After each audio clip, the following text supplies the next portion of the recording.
Kemi të bëjmë me një sit I cili lidhet me histori, gjetje, mure perimetrale të deri 2500 vjetëve më parë. Po, datojnë që për 2500 vjetësh përpara fillimit qytetërimit në Bosh dhe më pas në një periudhë të caktuar në periudhën bizantine, muret janë reduktuar dhe kemi këtë mur rrethues të kësaj kalaje që ne po vizitojmë sot, ku gjatë periudhave të ndryshme ka patur shumë ndërhyrje për duke dëmtuar shumë kalan, por gjatë kësaj ndërhyrje restauruese që ne po kryem tashmë kemi sjell në dritën e vizitorit të gjithë elemente që ka patur kjo kala. Lena mund të na thotë diçka më shumë për sa kompleks është ky projekt dhe sa I vështirë është ky konservim, restaurim, kjo ndërhyrje. Ndërhyrja në fakt siç e përmendët dhe ju është shumë komplekse sepse fillon që nga sigurimi I aksesit për në kala dhe sigurimi I rrugës hyrëse për në kala, përforcimi I shkëmbit, mbi të cilën është mbështetur xhamia I cili është shumë I aksidentuar, edhe konservimi strukturor, stabilizimi strukturor I xhamisë, e cila kishte çarje të shumta që rrezikonin edhe dëmtimin e vetë xhamisë, por edhe pikturat që ka brenda dhe stabilizime strukturore në disa nga pikat e kalas e mureve të cilat ishin të dëmtuara dhe kishin çarje të mëdha,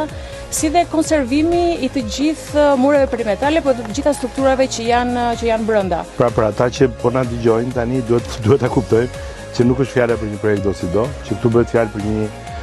edhe nga pikpamja e kontraktorit dhe pikpamja e kontratës, pra një kontratë shumë delikate, me shumë licenca dhe eksperiencë restaurimi. Këtu ka qenë nevojshme të keni shumë ekspertizë, meqense është kaq I rrallë dhe I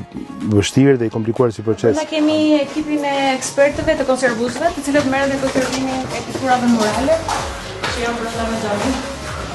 Punë mbar gjithë, e dira stoike, nuk e lëshove atë që doje të bëje gjithmonë. Po.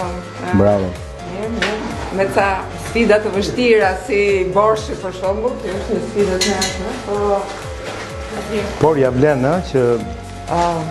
në fund arriti dita se vërtet kisha shumë nevojë dhe kisha arritur me një degradim shumë të madh. Gjatë gërmimeve sondazhe arkeologjike, ne kemi gjetë një numër shumë të lartë banesash, të cilat varjojnë nga 1 deri në 2 kate, të cilat në disa 3 prej tyre kanë edhe stera uji. Kjo ka dalë në dritë komplet totalisht dhe ndërkohë njerëzit nuk e dinë këtë gjë, prandaj edhe ne jemi këtu sot dhe bëmi një inspektim që nuk është vetëm teknik, por është edhe promovues, por që nga jashtëzakonshme tani Pervin e kupton vetë nga pikpamja e bashkisë çfarë rëndësie ka kjo për turizmin dhe për aksesibilitetin e atyre që duhet vinë këtu në momentin që pushojnë në Imar apo kudo në Shqipëri, nëse është e mundur, pra kemi poshtë nevojë për parkim, kemi nevojë për një sistem me bagi, ndoshta elektrike se malorja ishte shumë e fortë, për të ndihmuar ata që janë më të moshuar ose me fëmijë, dhe duhet bëjmë gjithçka mundemi që ta bëjmë të aksesueshme. Nuk duhet të harrojmë edhe Fondin Shqiptar të Zhvillimit për punën e shkëlqyer që bën, që është një nga zbatuesit më të mirë në Republikë. Duhet ta përmendim edhe rëndësinë që fondi po I jep këtyre projekteve dhe duhet vazhdojmë me këtë rrugë.